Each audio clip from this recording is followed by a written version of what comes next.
আইডলকে copy করবে অপু? আইডলকে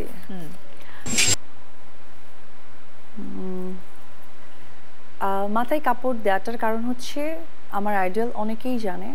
প্রথমে অবশ্যই আমার মা, তারপরে আমাদের বাংলাদেশের মাননীয় প্রধানমন্ত্রী, আমাদের মমতাময়ী মা শেখ হাসিনা। ওনাকে দেখলে মনে হয় যে একটা নারী পারে না এমন কোনো কথা থাকতে পারে না। একটা নারীর পক্ষে সব কিছুই সম্ভব। এবং আজকে বাংলাদেশে যেখানে ওনার পরিবারের কেউ ছিলেন না, আমি এখন মনে করি 17 কোটি মানুষ তার পরিবারের অংশ, তার পরিবারের এক একটা মানুষ। তো আমার আইডল সে। আসলে তার সব কিছুই আমার ভালো লাগে, তার যে কোনো কিছুই আমার অনেক ভালো লাগে। তো আমি তো আসলে খুব একটা ওনাকে কপি করতে পারি না, শুধু মাথায় কাপড়টা দিলাম কারণ উনি অত্যন্ত, আমি যতটুকু দেখেছি উনি অসম্ভব ধর্মপরায়ণ মানুষ এবং কোনো নামাজ কোনো কিছু বাদ দেন না। তাই আমার কাছে মনে হলো মাথায় কাপড় দিয়েটা তাকে সম্মান করা।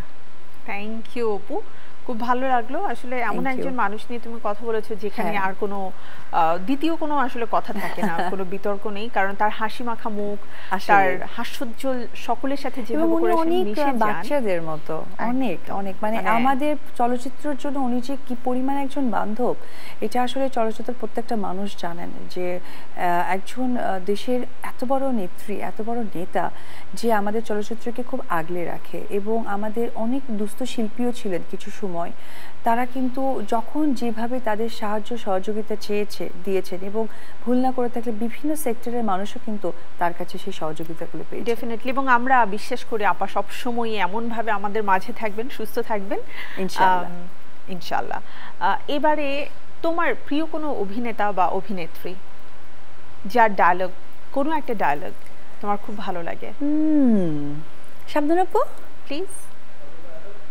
শাবনূর আপুর একটা গান আছে না, নানি গো নানি, ও নানি নানি, আমার তুমি লইয়া যাও না ভাই সাহেবের বাড়ি।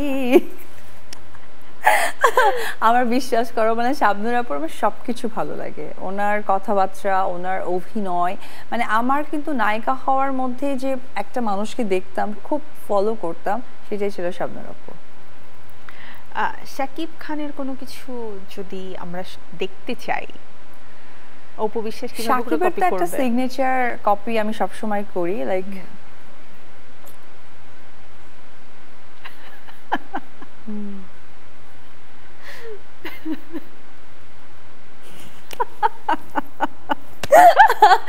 আমার মনে হয় যে এমন করলে ওর মানে বুদ্ধি বাড়ে, মাথার মধ্যে কিছু একটা